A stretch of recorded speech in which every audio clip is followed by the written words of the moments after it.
The last time anyone saw Daniel Whitaker, he was sprinting down lane 4 of the Mountain View High School track. It was a warm April afternoon in 2001, the kind that turned the rubber lanes to soft tar and made the air shimmer above the finish line. He crossed it like he always did, clean, fast, with his head forward and eyes locked on nothing but the empty space ahead, and then he was gone. Daniel wasn't the kind of kid you worried about. He was 16, reliable, and just the right kind of quiet. Not shy, but focused. He didn't miss practices, didn't stay out late, didn't push boundaries. He ran, that was his thing. He ran like it was the one place the world couldn't reach him. That day, practice started at 3:30 p.m. sharp. The team stretched, warmed up, did 200-meter repeats under the watchful eye of Coach Rodney Bell. Bell had been with the school for nearly 2 decades. He was stern, efficient, and ran his track program like a military operation. Every movement was logged, every time split written down. Daniel was in peak form. It was the week before the Bend Invitational, and he was expected to place. He had shaved a full second off his 400 times since the previous meet, a detail Coach Bell mentioned loudly to another sprinter as Daniel laced up his spikes. At 5:20 p.m., practice officially ended. Athletes broke into small groups, chatting, cooling down. Daniel wasn't among them. His last recorded lap time was 52. 6 seconds fast for his age, faster than anyone else that day. Coach Bell marked it in the logbook and looked up, expecting to find Daniel heading back to the bleachers. But he wasn't there. His gym bag was later found in the locker room. His phone, a silver Nokia Flip, sat inside the front pouch. The keys to his bike were there too, but the bike was never found. Neither was Daniel. Erica Whitaker remembers that day with painful precision. She was 21 then, 5 years older than Daniel, more sister than mother. But after their parents' divorce, she'd become both. Daniel had texted her just after school. Track done at 5:30. Home by 6. Can we do burgers? She never got another message. By 6:15 she was pacing the porch. By 6:30 she'd called his friends. By 7 she was at the school, walking the track under a pale orange sky, calling his name. A janitor found her and told her the team had left hours ago. He walked her to the locker room. That's when she saw the bag. Neatly zipped, untouched. She called the police just after 7:40 p.m. The dispatcher asked if he had a history of running away. She said no, absolutely not. He doesn't just leave, she repeated, voice cracking. He comes home. Officer Miles Henderson was the first to respond. He took notes with professional calm, asking questions Erica barely registered. Was there trouble at home? Did Daniel seem depressed? Had anyone strange approached him lately? Erica insisted. He was normal this morning. He had toast. He joked about Coach Bell's sunburn. He was fine. They searched the school grounds until midnight. The track, the locker rooms, the parking lot. Officers used flashlights to sweep the nearby wooded area, the small trail that ran behind the football field, and the drainage ditch near the edge of school property. Nothing. By morning, Daniel's face was on the local news. Missing teen. Last seen after track practice. No signs of struggle, no known enemies. At school, students wore yellow ribbons. The principal made an announcement during first period asking anyone with information to come forward. Counselors were made available in the library. The track team canceled its participation in the Bend Invitational. Coach Bell gave a short statement to police. He said Daniel had completed his final lap, spoken briefly to a teammate, possibly Marcus Reed, and then walked toward the far end of the field, near the equipment shed. He didn't see where Daniel went after that. Marcus later told investigators he thought Daniel was heading to the bike rack. I waved, he nodded. That's the last I saw of him. The bike was gone, but no one saw him leave with it. Detectives widened the search. They reviewed security footage, limited and grainy, from a single hallway camera near the gym. It showed Daniel entering the locker room at 5:18 p.m. and exiting at 5:22. That was it. No footage of him outside. No one followed. He simply disappeared into the spring dusk. For 3 days, volunteers combed every wooded stretch within a 5-mile radius. Police checked local bus stations, questioned sex offenders in the area, even brought in dogs from Salem. Nothing. Erica stopped sleeping. She stayed on the phone with police, checked the voicemail every hour, and stuck missing posters on utility poles in every direction out of Bend. Detective Joel Ramirez joined the case on day 4. A transfer from Eugene PD, he had worked 2 prior missing persons cases, both involving teenagers. He reviewed the file from scratch. His gut told him this wasn't a runaway. Ramirez ordered interviews with every student-athlete on the team. Most said the same thing. Daniel was fast, focused, a good kid. Maybe a little too serious, but nothing weird. Only one comment stood out. A freshman sprinter mentioned that a few days before Daniel vanished, Coach Bell had pulled him aside after practice and talked to him alone for a long time. "I figured he was getting special advice or something," the boy said. "Coach said he had big plans for Daniel." When questioned, Bell admitted to the conversation but said it was about encouraging Daniel to consider a scholarship track. "I wanted him to think bigger than Bend," Bell told Ramirez. "He had talent." Erica didn't buy it. "Danny would have told me. He tells me everything." By the end of the first week, there were no new leads, no sightings, no witnesses. The case went cold, but Daniel's absence didn't. In town, his story lingered. At the grocery store, at church. In the pauses between conversations, people talked about the boy who ran so fast he vanished. Every April, Erica lit a candle in the window. Same day, same hour. Sometimes, someone would still leave a flower on the track's edge, usually white lilies. No note. She moved away in 2005, not to forget, but because staying meant reliving. She relocated to Eugene, became a nurse, and tried to make peace with the silence. For 12 years, no one heard a word, not a phone call, not a clue. And then, in June of 2013, a small padded envelope arrived at Erica's front door. No return address, no postage stamp, just a smudged barcode and her name. Inside was something she hadn't seen in over a decade. Daniel's track medal from the 2001 Bend Invitational. The one he was supposed to receive at the meet he never ran. And just like that, the case opened again. The Bend Police Department kept the file in a gray cabinet marked Cold Cases, 2000 to 2005. For over a decade, no one touched it, not since the last update, no further leads. Case inactive as of May 12, 2001. But now, in June 2013, Detective Joel Ramirez sat at his desk with that same manila folder open before him, a gold-colored medal lying beside it. He turned it slowly in his hand. The inscription read, Bend Invitational 2001, First Place, 400 M Sprint, Daniel Whitaker. It made no sense. Daniel never ran that race. He disappeared days before it was held. And yet, here it was, the very medal he should have received, mailed anonymously to Erica Whitaker 12 years after her brother vanished. Ramirez stared at the return address. There wasn't one. The package had been dropped into a mailbox in Eugene, Oregon. The postmark date was 3 days ago. He closed the folder, took a deep breath, and reached for the phone. Erica answered on the third ring. Her voice was steady but tight. "Have you found something?" "I want to see you," Ramirez said. "Today. Can you come down?" They met in a quiet interview room at the Bend precinct. Ramirez laid the medal on the table. Erica didn't touch it. She just stared. "That medal," she whispered. "It was never given out." "I asked the coach back then. He said the replacement was never made." Ramirez frowned.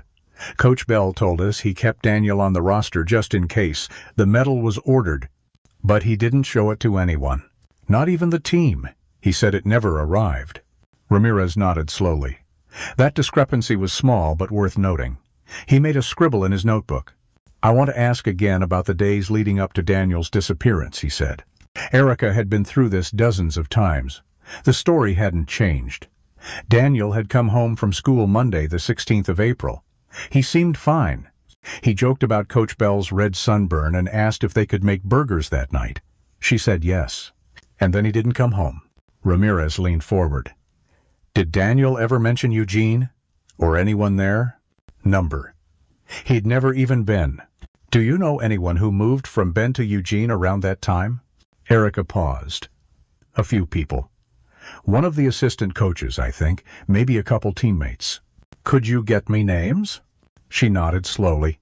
Ramirez reopened the case formally that afternoon. The media got wind of it within 48 hours. The local paper ran a headline. 12 years later, Medal revives missing teen case. The school principal gave a brief statement. Coach Bell declined to comment. Ramirez and a team of officers pulled out the original file and began re-interviewing anyone who had been at practice that day. Most had moved on. A few were still in Bend. One of them was Marcus Reed. Marcus now worked at a car dealership. He remembered that day vividly. We ran our splits, he said. Danny smoked me on the final rep. Then he walked toward the equipment shed. That's the last I saw him.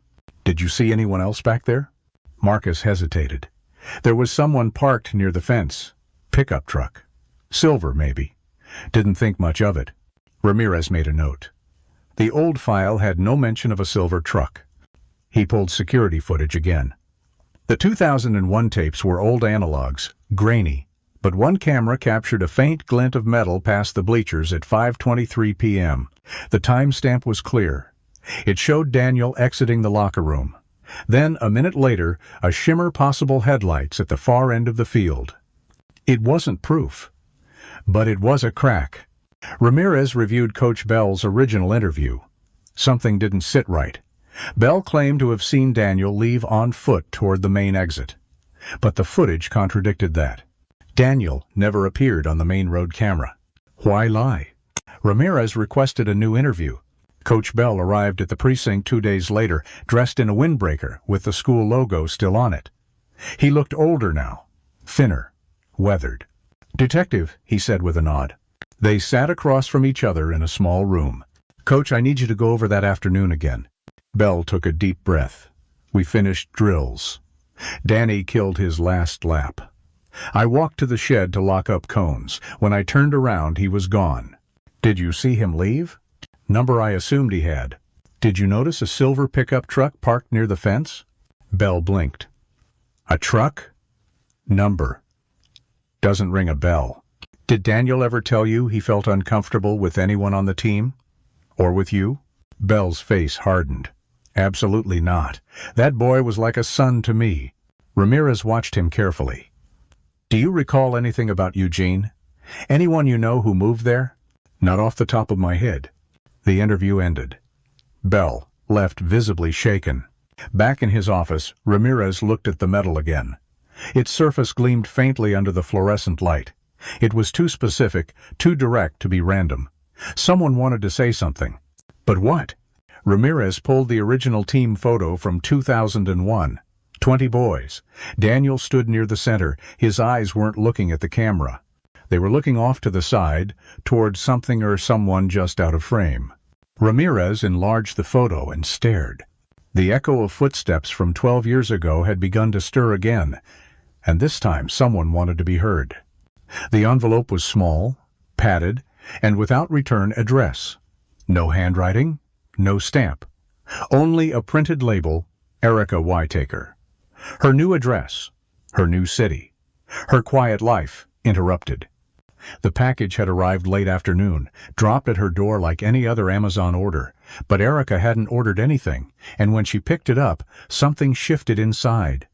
Not heavy, but dense solid metal, she thought. She opened it slowly, standing barefoot in the kitchen, still wearing scrubs from her shift. The metal clinked gently as it landed in her palm. Circular, bronze gold. She turned it over, heart already thudding. Bend Invitational, 2001. First place, 400M Sprint. Daniel Whitaker. Her knees buckled. She gripped the counter to stay upright. It wasn't a replica. It was his. The one he never got to wear. 12 years. No sign, no trace. Then this. She called Detective Ramirez before she could second-guess it. "Someone sent me something," she said, her voice sharp with adrenaline. "It's him. His medal." By the time Ramirez arrived, dusk had soaked the apartment in a gray-blue haze. Erica placed the medal on a clean white napkin on the dining table. Neither of them touched it. Not yet. Ramirez asked, "Did anyone know your new address?" "Only family. Some friends. But they wouldn't do this." "Could you have posted about it online?" "Number, I don't talk about Danny online. I stopped giving interviews after 2006. Ramirez pulled on gloves and gently lifted the medal. It had smudges but no prints. No note, no box, just the envelope. It had a bar-coded label from a USPS sorting center in Eugene. "That's 2 hours from here," he said quietly. "Whoever sent this wanted you to have it. But they didn't want to be found." Erica stared at it like it was radioactive. "Do you think it's real?" "The engraving matches school records, and the design matches the medals ordered by the track association that year." "Why now?" "That's what we're going to find out." Ramirez left that night with the envelope and the medal, logging both as evidence. He sent a team to request footage from the Eugene post office, though he knew the chances were slim. No one physically mailed it at a counter. It was likely dropped in a collection box. He called the old athletic coordinator from Bend High, confirmed, yes, a full set of medals had been ordered for the 2001 meet, but Daniel's had never been picked up. The extras were stored for a year, then discarded. Discarded.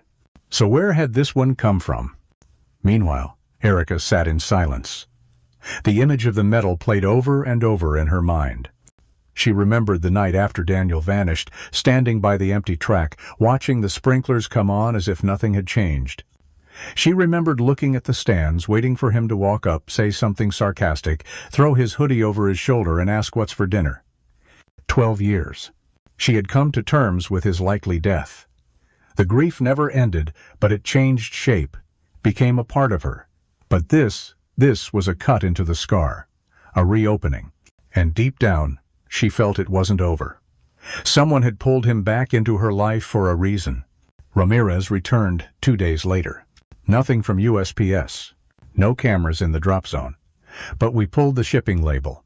It was printed on an Epson 4200 inkjet common model, bought mostly at office supply stores. Serial tracings useless. So whoever did this went out of their way to stay invisible. Yes, but they wanted you to see that medal. They wanted to make contact, just not directly. Erica glanced at the photo board Ramirez laid out. Old shots from the case. Daniel in his track uniform. Daniel laughing with teammates. Daniel looking off-frame in the 2001 team photo.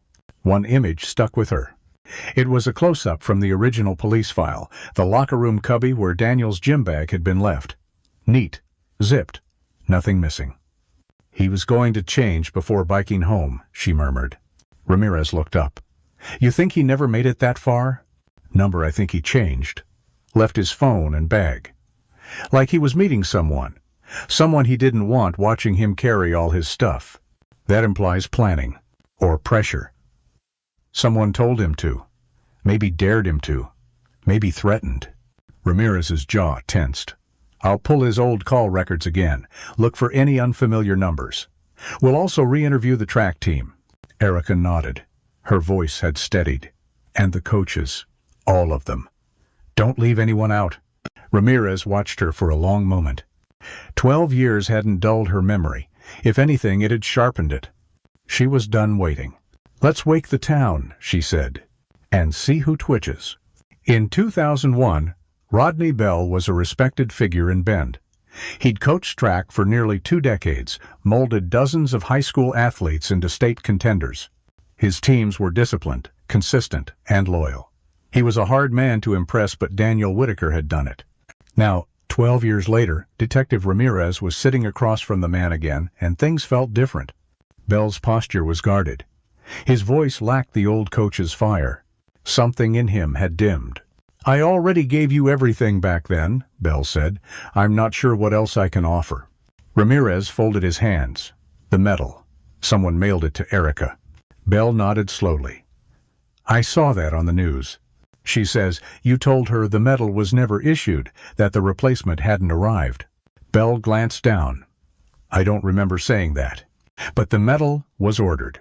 Yes, we ordered them before the meet. It was standard. His name was included. Then why lie? Bell shifted in his seat.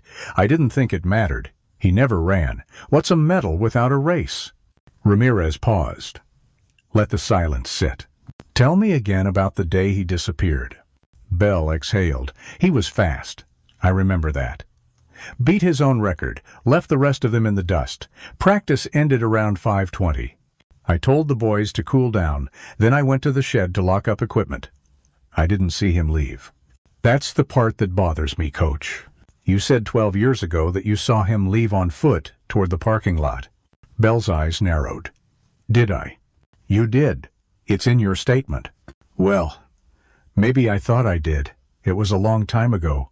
Not something you'd forget, though, is it? The last person to see a missing boy? Bell bristled. What are you saying, Detective? I'm saying someone is lying, and I need to know why. The room chilled. Bell leaned back. I didn't hurt that boy. He meant something to me. You think I'd spend 20 years coaching kids if I... You ever have issues with the administration, Coach? Parents? Complaints about conduct? Now you're digging. That's my job. Bell's mouth set into a line. He stared at the table. After a long pause, he spoke. There was a complaint once. A parent thought I was being too personal with a student. Danny wasn't the student. It was years before. Nothing came of it. Was it ever documented? I don't know.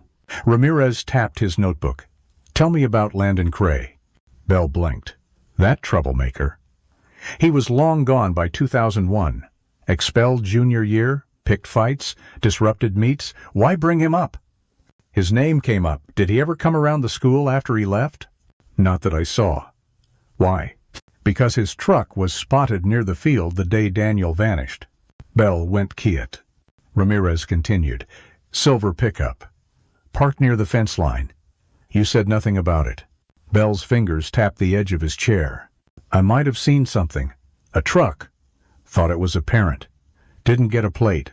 Coach, you're leaving out a lot. I need you to be straight with me. Bell looked up.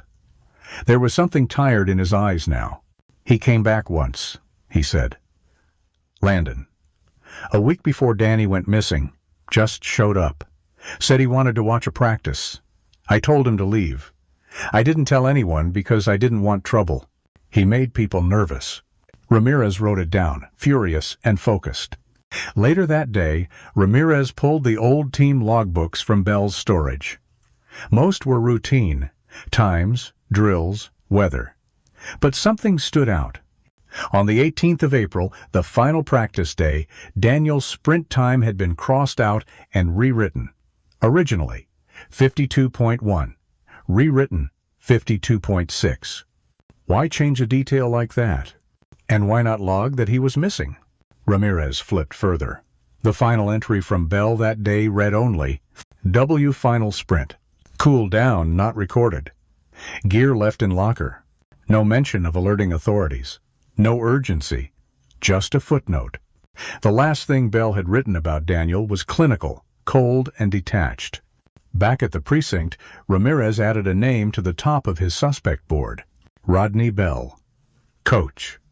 The man who should have seen everything but somehow saw nothing. The podcast was called Cold Trails. Hosted from a modest apartment in Portland by 27-year-old Mason Boyd, it wasn't famous, but it had a loyal following listeners who believed that long-forgotten cases still deserved attention. When Mason saw the news about the medal mailed to Erica Whitaker, something clicked. He'd covered the Whitaker case before episode 14, season 1. But now? Now it was alive again. He reopened his files and reached out. Erica, this is Mason Boyd. We spoke back in 2010. I covered your brother's case on my show. I want to revisit it, this time for real. She hesitated, then said yes. They met at a quiet cafe near Erica's apartment. She looked tired but focused. Mason brought his laptop, recorder, and a small black notebook labeled DW01. I think someone wants to talk, he said, but they're scared, or they're playing with you. Either way, sending that metal means they're watching. Erica nodded. Or they're daring us to start again. Ow.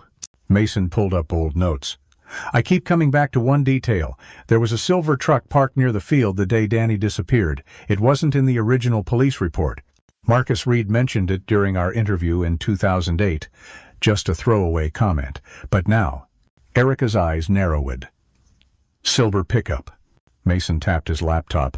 I did a DMV database sweep. The only student who owned a silver 1990s Ford F-150 at the time, Landon Cray. The name hit like ice water. Landon Cray, senior, former track team, expelled in late 2000 for fighting. Rumors swirled back then that he carried knives, that he harassed younger students. Nothing proven. He had beef with Danny once, Erica said slowly. He said something creepy to me after a meet. Danny told him to back off. Ramirez met them the next day. Erica laid it out. Landon Cray owned a silver truck. He had motive. He had proximity. He wasn't interviewed in 2001. Why? Ramirez frowned. Because no one brought up his name. Not then. And he was technically not a student anymore. But he was seen, Mason said, parked near the fence line. Ramirez looked up DMV records. Landon Cray had left Bend in 2002. He now lived in Eugenia 3 miles from the post office that processed Erica's package. Ramirez filed a warrant. The house on Glen Oak Drive was a squat rental, half shaded by pine. Landon answered the door in a hoodie and flannel pajama pants. His hair was long, scraggly. A beard covered most of his face. Yes? Mr. Cray, Ramirez said. We need to ask you a few questions. Landon didn't resist. He stood aside, let them in. The living room was sparse. No photos, no memorabilia, just a couch, television, and a stack of old running shoes by the door. Do you remember Daniel Whitaker? A pause. Yeah. That kid who disappeared? You were seen near the school the day he vanished, driving a silver F-150. Another pause. That was a long time ago. And did you send this? Ramirez held up a photo of the medal. Landon looked at it, then back at the detective. Number. Where were you last week? Here. Working nights. Food delivery. Ramirez glanced around. Then his eye caught something a corkboard in the hallway. A small photo pinned in the corner. It was a snapshot of a group of teenage boys in track uniforms. Mountain View High, 2001. Danny was in the photo. You keep this? Landon shrugged. Old times. And, with the warrant, officers searched the property. In a locked storage bin under the bed, they found a medal case. Inside, 2 medals. One for a 2000 Bend cross-country meet. The other? Blank. Same design as Daniel's. Next to it, a receipt. Office Max. Inkjet label sheets. Purchased 3 weeks prior. No printer in the house. But Ramirez had enough. They took Landon into custody for obstruction. The interview was long. He denied everything. Said he bought the label sheets for mailing old sports gear. Said he found the blank medal years ago in a thrift store. Ramirez didn't buy it. Neither did Erica. Why would someone keep a medal from a race they never ran? She said. Unless they wanted to send a message. Ramirez ran DNA on the medal. It came back inconclusive, wiped clean. But in the bin, under the foam lining, they found a single human hair. They sent it to the lab. The results came back 3 days later. Partial match to Daniel Whitaker. Erica dropped her coffee cup when she heard. The cold trail had warmed. And now, for the first time in 12 years, someone had something to lose. In the late summer of 2013, the track at Mountain View High had aged. The once bright rubber surface had faded to dull red, its painted lanes now bleached by sun and season. Students ran the same loops, chased the same records, but they didn't remember Daniel Whitaker. Not the new generation. He had become a name and a file, a cautionary tale, a ghost. But for Detective Joel Ramirez, the track was anything but dead ground. It was a crime scene frozen in time. He stood at the edge of the bleachers early one morning in August, alone except for the janitor unlocking the gates.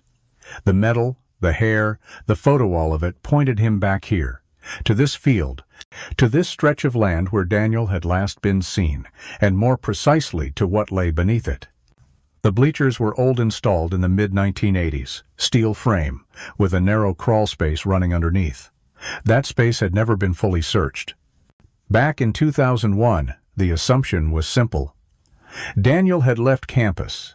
There was no sign of struggle, no blood, no belongings. But Ramirez had learned the hard way that sometimes the most obvious places were the most overlooked. He called in a ground-penetrating radar unit. The team arrived with bulky gear and steady hands. They rolled the scanner along the edge, feeding the monitor a slice at a time.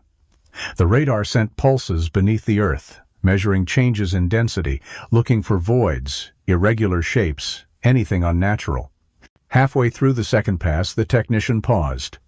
"Something's here," she said, "about 3 feet deep. Narrow, elongated. Could be nothing. Could be something." Ramirez called in the excavation team the next morning. They worked carefully, pulling back grass, then dirt. Shovels gave way to trowels. The shape took form slowly, a shallow cavity nestled between support beams. At first, it looked like an old equipment trench, maybe for cables, but then came the fragment of fabric. It was dark blue, faded, synthetic, a stripe along the edge white and gold. Ramirez felt his chest tighten. Mountain View track uniform, circa 2001. The dig continued, inch by inch. Beneath the fabric, they found a second piece, what looked like a waistband. Then a shoe, a single-track spike, still laced, still bearing faint mud from that spring day. By noon, they had recovered a partial set of clothing. Jersey top, shorts, and one shoe. No body, no bones. But the clothing matched what Daniel was last seen wearing. Every detail. They photographed everything. Bagged it. Sent it to forensics. Ramirez stepped back and looked at the hole. Who would bury clothing here without a body? And why? Later that evening, he met Erica at her apartment. She answered the door without a word. He didn't have to say anything. She already knew something had been found. "It's his, isn't it?" she said softly. Ramirez nodded. "The jersey, the shoe, same size, same number. We found it under the bleachers." She sat slowly, hands shaking. "I told them," she whispered. "Back then, I said check the field. I said maybe he never left. They looked at me like I was grasping." "You weren't." She looked up. "Did you find him?" "Number." "Just the uniform." "It was buried deliberately, carefully. Someone wanted it to stay hidden." She was quiet for a long moment. Then someone wanted it found now. That thought haunted Ramirez. Someone had waited 12 years to send a medal. Then, just weeks later, the uniform appeared by chance, or was it orchestrated? He pulled up school maintenance records. The bleachers had been slated for replacement in 2014. It had been posted in public documents. Anyone who knew the timeline would have known that space beneath them was about to be unearthed. So maybe the person who buried the clothes realized time was running out and chose to act, to redirect the investigation before the wrong person found the truth. Or they wanted to see it all come back to life. Meanwhile, lab tests came in. On the jersey, trace amounts of blood, too degraded for a full DNA match, but enough to confirm human origin. On the shoe, a single dark hair consistent with Daniel's profile. No fingerprints, no semen, no saliva. Whoever placed the clothing there had been meticulous. Ramirez returned to the field days later, this time with cadaver dogs. He needed to know if Daniel had ever been buried there, if the body had been moved, if there were other traces. The dogs sniffed, circled, barked. At 3 separate points under the bleachers, they alerted. Soil samples were taken. Each came back negative for remains, but positive for organic decomposition. Ramirez sat with that for a long time. Daniel had been here, possibly died here, possibly moved. Or he had left a Levand, someone planted these items to make them believe he hadn't. But then, why the medal? Why the delay? Why now? He reopened interviews with everyone tied to the 2001 team. Most were scattered across the state. Some declined to speak. Others said the same things as before. Daniel was quiet, talented, fast, no enemies. But one voice broke the pattern.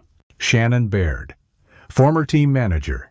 She had been a sophomore in 2001, responsible for timing drills, handing out gear, washing uniforms.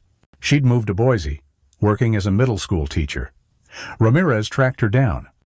"I remember Daniel," she said immediately. "He was serious, didn't talk much, but polite. He always double-checked his gear, never missed a warm-up." "Second, do you remember anything odd that last week?" Ramirez asked. She paused. Then, "There was something. The day before he vanished, he asked me if I'd seen Coach Bell near the parking lot. I said no. He didn't say why, but he looked unsettled." "Did he confide anything?" "But he wrote something in one of the logbooks. After practice, he handed it to me, said he'd filled out the reflections section." Ramirez blinked. Reflections? Coach Bell had started it that season. A column at the end of every session. How did practice feel? What could you improve? Most of the team ignored it, but Daniel, he wrote something every day. The logbooks had been in school storage. Ramirez ordered a full re-review. And there it was, the 17th of April, 2001, the day before Daniel vanished. Under reflections, in Daniel's tight, all-caps script, "Things are not what they seem. Trust is fragile. I'm watching." Ramirez read it twice. Was it a warning? A message? Or a riddle? He showed it to Erica. She read it, lips pressed tight. "That's his handwriting." "What do you think it means?" She didn't hesitate. "I think he saw something. Something that scared him." Ramirez scanned the entries again. And then he noticed something else on the same page, in different ink. A single line scrawled in the margin. "He's been under here before." No name. No context. Just that. Ramirez stared at it. Under here. Under the bleachers. Whoever wrote that line? Was it Daniel? Someone else? Shannon didn't remember seeing it. It could have been added later. But the implication was chilling. Someone, maybe the same person who buried the uniform, had been beneath the bleachers before, possibly more than once. Possibly watching. Ramirez ordered a deeper forensic analysis of the crawl space. This time, they brought in UV scanners, metal detectors, and forensic anthropologists. They found 3 cigarette butts tucked into a hollow beam. Dried out. Fragile. But one still carried usable DNA. It wasn't Daniel's. It wasn't Erica's. It wasn't Landon Cray's either. The match came back to a name that hadn't appeared in the case once. Travis Bell. Age 37. Son of Coach Rodney Bell. Former student at Mountain View High, graduated in 1997. Lived in Eugene. Worked nights. Ramirez stared at the printout. No criminal record. But one connection that couldn't be ignored. Travis Bell had been at track practice many times as a student, and later as an occasional assistant during the 2001 season. The bleachers, the metal, the hair, the old uniform, they were all coming back to the same names, the same field, the same silence. And beneath it all, the truth was starting to rise. Ramirez looked out over the track. Beneath these bleachers, someone had hidden more than clothing. They had hidden fear. And maybe something worse. Detective Joel Ramirez had seen cold cases shift in strange ways. But the deeper this one reached into the past, the more it began to turn like a trapdoor, revealing faces that had been there all along just outside the frame. Travis Bell had never once been mentioned in the original investigation. But now, his DNA sat on a cigarette butt found under the very bleachers where Daniel Whitaker's uniform had been buried. And he wasn't just anybody. He was the son of Coach Rodney Bell. The man who claimed Daniel had left campus on foot. The man who altered time records. The man who had, perhaps too carefully, kept his distance from the truth. Ramirez pulled up Travis's records. Age 37. No arrests. Lived in Eugene in a duplex just 6 blocks from the USPS facility that had processed Erica Whitaker's envelope. Worked nights at a warehouse. No social media. No marriage. No kids. Invisible. But not anymore. Ramirez paid a visit. The home was quiet. Lawn overgrown, a faded Oregon Duck sticker on the rear windshield of a rusted Honda. Travis answered the door wearing a worn t-shirt and jeans, face gaunt, hair buzzed close to the scalp. He looked directly at Ramirez, without blinking. Yeah? Travis Bell? Yeah. I'm Detective Joel Ramirez, Bend PD. Mind if I ask you a few questions? Travis shrugged. What about? Daniel Whitaker. That was the first twitch. The jaw, the subtle flick of eyes left. The kid who went missing? That's him. Travis stepped aside. I got 10 minutes. I leave for work soon. They sat in the living room. A television played on mute in the corner. Empty beer cans lined the windowsill. Ramirez noted them all, mentally cataloging details. You were a student at Mountain View? Graduated in '97. You helped out with the track team? For a bit. Senior year. Some Saturdays after. Nothing official. Were you there the week Daniel disappeared? Number. Cord. You sure? Positive. I was working in Portland that spring. Construction. You remember Daniel? Not really. My dad talked about him. Said he was fast. Ramirez leaned forward. We found a cigarette under the bleachers. Your DNA came back on it. Travis froze. I don't smoke, he said. You did. Back then? Travis looked away. So what? So what were you doing under those bleachers? There was a pause. Thick. Slow. I used to watch practice sometimes. Got bored. Slipped under there once or twice. Why? To be alone. I was dealing with stuff. Stuff? Travis's voice flattened. Depression. My mom had just left. My dad barely noticed me. It was quiet under there. I'm not proud of it. You bury anything under there? What? Did you bury a uniform? Number hell no. Did you send the metal? I don't know what you're talking about. Ramirez sat back. He could feel at the wall going up, the heavy silence closing around every answer. I want to talk to your father. Travis said nothing. Tell me, did he ever mention Daniel to you after he vanished? Another pause. Then, he cried once. After the police left that night, he thought no one saw, but I did. Why'd he cry? He said something like, it shouldn't have happened here, that's all. Did you know Landon Cray? A slow nod. He was a freak, tried too hard, got into fights. Did he ever hang out with you? Smoke with you? Go under those bleachers? Not once. Ramirez stood. Don't leave town. Travis shrugged again. Wasn't planning on it. That night, Ramirez requested a sealed subpoena for Travis Bell's cell records, credit activity, and online searches. He also returned to the school for one final walkthrough. This time he brought Erica. They stood by the fence where Marcus Reed had said a silver truck was parked. From there you could see the locker room exit, the corner of the bleachers, and the old equipment shed. It was the perfect blind spot. A place to watch, but not be seen. Erica looked down at the dirt. He was trying to tell us something, she said. With that reflection note. With that uniform, even if he's gone, he left signals. What would Daniel do if he saw something, if he knew someone was watching from under here? He'd go quiet. He'd wait. And then he'd test them. Test?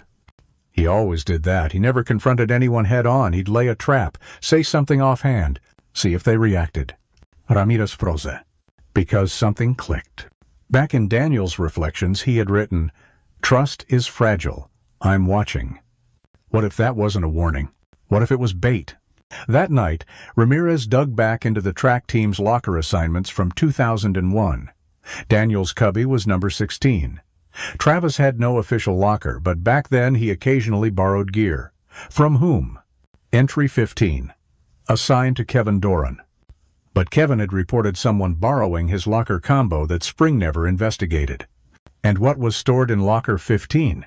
A black mesh duffel, a set of stopwatch timers, and a set of backup key tags. Tags for the equipment shed. A new question formed. Had Travis Bell used that key? Had he been lurking around the facility under the pretense of helping? No one remembered seeing him that day, but maybe they hadn't looked closely enough. The following morning, the forensic team revisited the bleachers with blacklight and trace dusting. Under one crossbeam, they found it. Scratched into the steel, faint but deliberate. W, pertarabyte, under 01. It wasn't graffiti. It was a mark. Ramirez stared at it. Daniel Whitaker. Travis Bell. Under 01.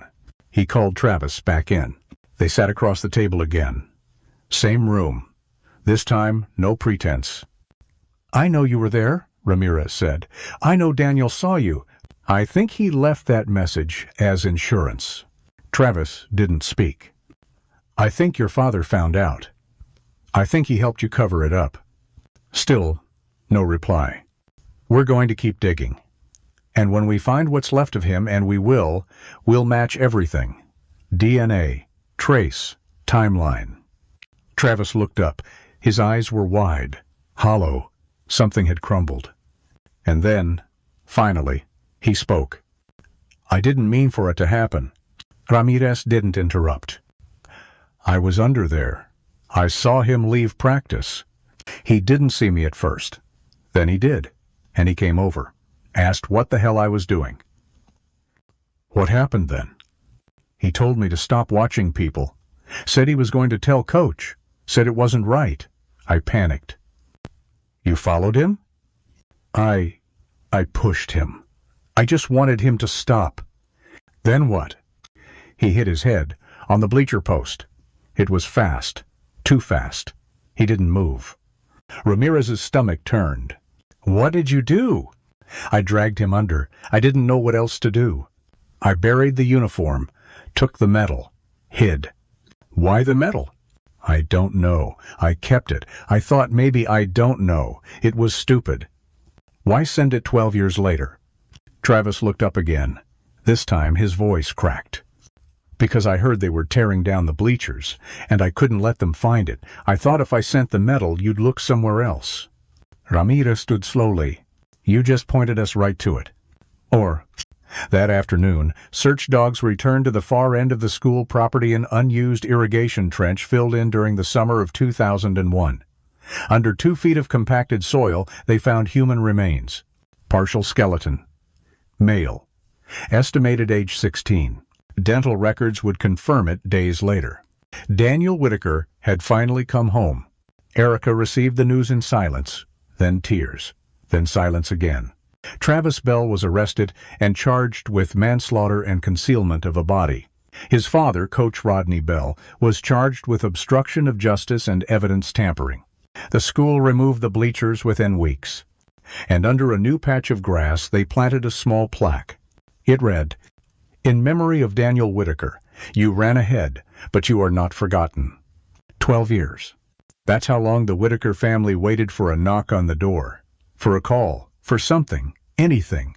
That's how long a town quietly forgot, and how long a killer quietly remembered. But when the truth finally came, it did not arrive with fanfare or flashing lights. It came with paperwork, with soil, with a confession delivered in a monotone voice across a metal interview table. And it came with silence. In September of 2013, just weeks after Travis Bell's arrest, the remains of Daniel Whitaker were officially identified. The bones found at the far edge of the property belonged to him, no doubt. The dental records confirmed what the town already knew in its bones, but had never dared to say aloud. Daniel never left. He died beneath their feet. The medical examiner found no defensive wounds, no signs of long-term trauma. The skull had a linear fracture above the left occipital bone consistent with impact against a steel beam. They estimated he died within minutes. The story, according to Travis, never changed. It was an accident. A push during an argument. Panic. A rushed cover-up. But Detective Joel Ramirez never quite believed it was that simple. Because accidents don't hide for 12 years. Accidents don't bury uniforms. Accidents don't mail medals. At the trial, the courtroom was quiet. Erica sat in the front row, hands folded, a blue ribbon pinned to her collar. Behind her, former students, teachers, parents all who had once searched for Daniel in woods, parks, and drainage ditches now sat in heavy silence. Travis Bell pled guilty to first-degree manslaughter and abuse of a corpse. He accepted a sentence of 21 years without the possibility of parole. He showed little emotion. No apologies, no breakdowns. Just that same hollow stare. But the real question hovered above the courtroom like smoke. What did Coach Rodney Bell know? And when did he know it? He had been the last adult to see Daniel alive. He had altered the sprint times. He had failed to mention the silver truck. He had denied that his son was even near the school that week. Now, faced with obstruction and evidence-tampering charges, Rodney Bell did something unexpected he broke. In a written statement submitted to the court, he confessed that Travis had come to him the night of the 18th of April, 2001. That Travis had told him what happened. That Daniel had confronted him, that they fought, that Daniel fell. Bell said he panicked not because of the boy's death, but because of what it would do to his son's life. He told no one. He helped Travis bury the uniform. He destroyed Daniel's personal effects from the locker room, including the team-issued water bottle and stopwatch Daniel always kept. He lied to police, lied to parents, lied to the press. "I thought I was protecting my family," Bell wrote, "but I destroyed someone else's." He received 8 years in federal prison. He served 5 before dying from a stroke in 2019. Back in Bend, the school district removed all mention of Rodney Bell from the athletic department's history. His name no longer hung in the gym. The track records board was replaced. But Daniel's name was finally restored. A new banner was installed above the bleachers, rebuilt now with aluminum and fresh paint. It read, "Daniel Whitaker Memorial Track, 52.1 seconds, never forgotten." Erica spoke once at the memorial service. She stood beneath the sky, a folded photo of Daniel in her hand. The wind tugged at the corners of her black jacket. "I spent 12 years not knowing if my brother was dead or alive," she said. 12 years wondering if I'd done enough. If I had seen something and missed it. If I should have made him wait that afternoon.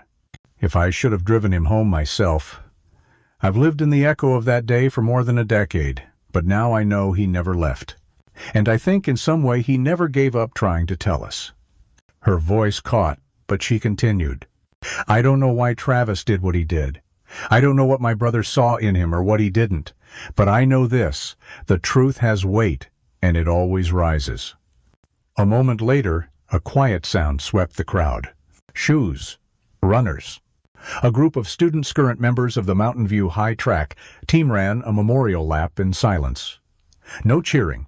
No stopwatch, just wind and dust and tears. Joel Ramirez watched from the edge. He had closed more than 40 missing persons cases in his career. But none stayed with him like this one, because it didn't end with a body or a conviction. It ended with a town that had to look at itself and ask, how did we not see this? In the years that followed, podcasts and news specials retold the story. True crime forums lit up with threads. But Ramirez never participated. He declined interviews, refused publishers. He believed the silence had been loud enough. And still, some pieces never quite fit. Why the medal? Why mail it? Was it guilt? Was it a warning? Or had someone else sent it? To this day, police cannot conclusively prove Travis Bell mailed the package. No fingerprints, no surveillance, no direct evidence. The address label was typed, the envelope store-bought. The metal was wiped clean. The only clue was a single Fibera faint thread embedded in the packing tape, traced to a hoodie sold exclusively in Eugene during winter of 2012. Ramirez believed it was Travis, but others weren't so sure. Erica sometimes still wonders. Sometimes she dreams of Daniel standing at the edge of the track, stopwatch in hand, looking over his shoulder. Silent. Still. "I don't know if he was trying to run from something," she said once. "Or if he was trying to run toward the truth." And in 2020, she founded the D.W. Foundation, a nonprofit that supports cold case awareness and offers scholarships to students pursuing forensic science. The foundation's logo is simple, a stopwatch frozen at 50-2. The time Daniel Whitaker ran the day he disappeared, the time they now say was his best, and the time he left behind etched forever in the long shadow of silence.